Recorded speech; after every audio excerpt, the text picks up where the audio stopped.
Eu era viciado em pornografia. Viciado. E eu já era convertido ali nos meus 17 anos de idade, 18 anos de idade. Eu era viciado, tava preso nisso. E eu sabia que era errado.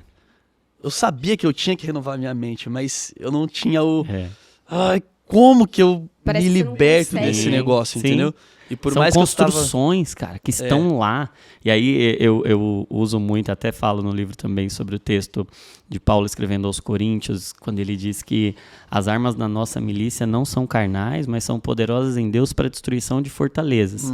E o que são hábitos, cara? Hábitos são construções, são fortalezas, porque essas fortalezas até a gente vê... o termo fortaleza, a gente não associa ao que de fato para os romanos era uma fortaleza.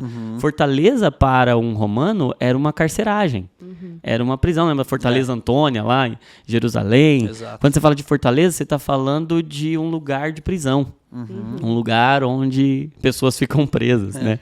E Paulo está dizendo ali que nós temos fortalezas, construções, que são de fato cativeiros, são mente. prisões mentais. E eu acho muito interessante isso. Aí eu fui estudar hábitos, né? Como é que os hábitos se formam? E olha que legal, hábito não tem esse nome à toa. Hábito vem da mesma raiz de habitação. Porque são casas, são construções, são lugares onde a gente mora. Então, cara, olha que surreal. Mais de 50% das nossas ações são hábitos. Meu Deus. A gente faz sem pensar, é automático. Você pode perceber isso. É inconsciente. É né? Você só tá inconsciente, fazendo. é um caminho automático. E por que o nosso cérebro gosta tanto de hábitos? Porque eles não requerem energia. Eles são um caminho que foi tão repetido, a gente fez tantas vezes e deu certo, e trouxe alguma recompensa. Tem aquela tríade do hábito, né? Do livro O Poder do Hábito, que eu acho que ela é bastante útil pedagogicamente, didaticamente, porque diz que um hábito ele precisa de 3 coisas para se formar. Ele precisa de um gatilho, de uma deixa, ou seja, de um estímulo.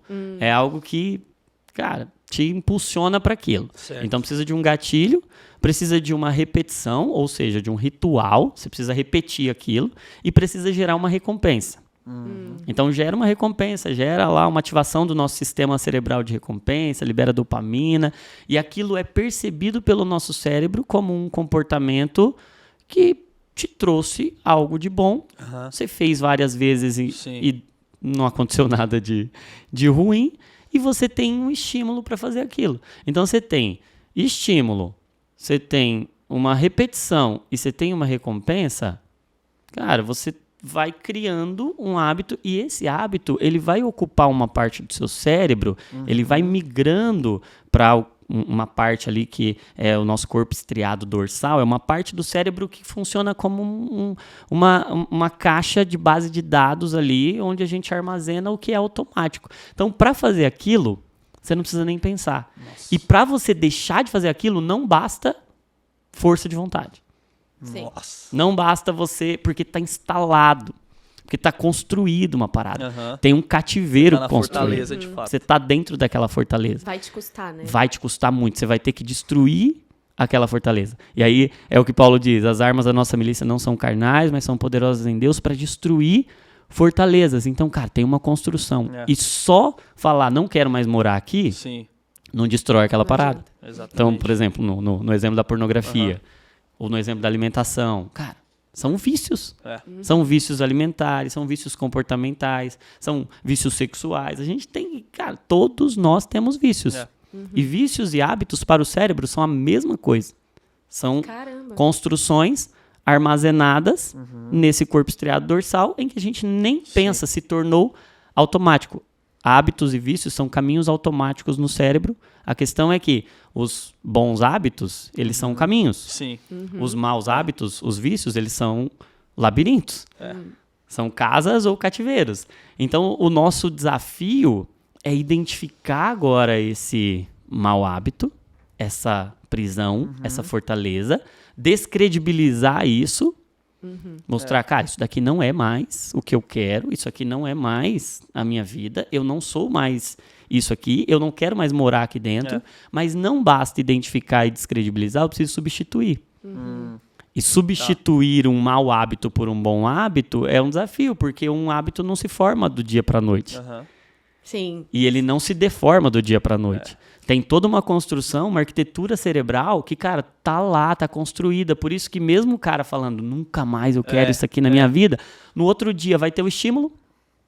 Aquele estímulo é como um interruptor que, cara, ligou, é automático. Para ele sair, ele tem que ter um plano de ação, ele tem que saber como é que o jogo é jogado, ele tem que entender como é que funciona, para agora construir um outro caminho, para agora viver pelo novo e vivo caminho. E aí, cara, o evangelho é lindo, porque o evangelho tem tudo a ver com neurociência, o evangelho tem tudo a ver com saúde mental. Eu até digo que saúde mental é pensar o que Cristo pensa e sentir o que Cristo sente, sabe? É alinhar o nosso coração ao coração de Jesus, a nossa mente à mente de Cristo, porque é isso, Cristo é o caminho. E o que são hábitos? São caminhos cerebrais, são circuitos cerebrais. Até nisso, a palavra está mostrando. Você quer viver bem, você vai ter que viver o caminho.